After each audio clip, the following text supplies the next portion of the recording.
민주당 의원총회에선 이러다 다 죽는다는 아우성이 나왔다고 합니다. 그럴만하죠. 대표 사법 리스크의 돈봉투 사건에 코인 태풍까지 불어닥치면서 민주당의 위기감이 그 어느 때보다 커지고 있습니다. 민주당의 내부 분위기 장용욱 기자에게 직접 물어봐드리겠습니다. 자, 장 기자 어서 오십시오.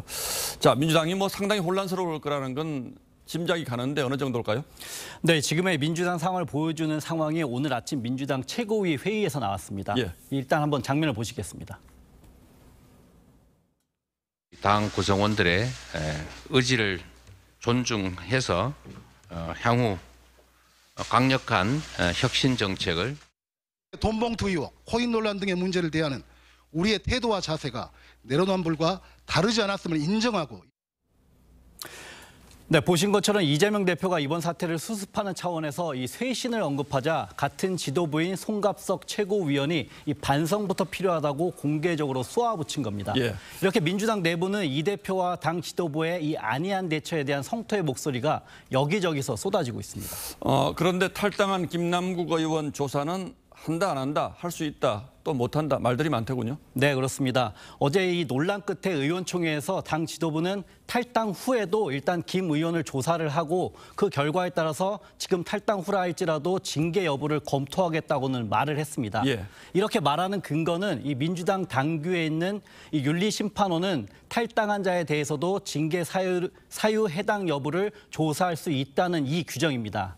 하지만 문제는 이 당규 적용 여부도 결국은 당 지도부가 판단이 중요하고 현재로서는 그런데 지도부가 여전히 이 진상조사가 우선이라며 매우 소극적인 입장을 유지하고 있습니다.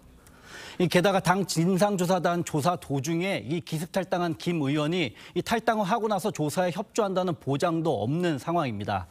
이 때문에 당 내에서는 이 진상조사도 받기 싫어서 탈당한 사람이 조사에 응할 것이라고 보는 지도부가 너무 한심하다 이렇게 꼬집기도 하고 있습니다. 예, 결국은 이재명 대표가 자신의 문제 때문에 단호하게 대처하지 못한다 이런 불만이 계속 이어질 수밖에 없는 상황이고요.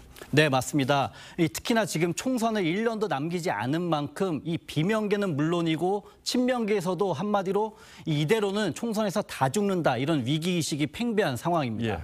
특히 비명계를 중심으로는 이 그동안 잠시 잠잠했던 이재명 대표 사퇴론도 다시 터져나오고 있습니다. 이거 역시 한번 들어보겠습니다. 민주당이 자정 능력을 잃어버린 정당으로 국민들에게 낙인 찍히는 게 가장 무섭습니다. 그게 다 죽는 거예요. 어느 순간에는 이재명 대표 스스로가 거취를 결정하고 결단을 내려줬으면 좋겠다라고 하는 생각이지. 네, 여기에 이 대표적인 비명계 의원인 이상민 의원은 SNS에다가 이 기존 골격 그대로 재창당하는 것은 모면책이고 눈속임이라며 이 대표와 그 맹종파에 대한 조치가 선결돼야 한다 이런 주장까지 하기도 했습니다.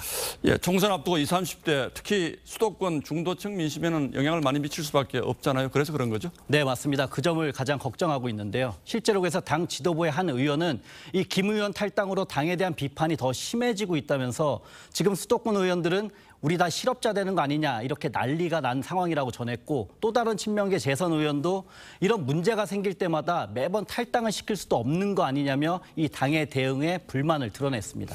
예, 결국은 민주당이 내년 총선을 이재명 대표 체제로 치를 수 있느냐 없느냐 여기로 쟁점이 모일 수밖에 없는 상황이 됐군요. 예, 장용욱 기자 잘 들었습니다.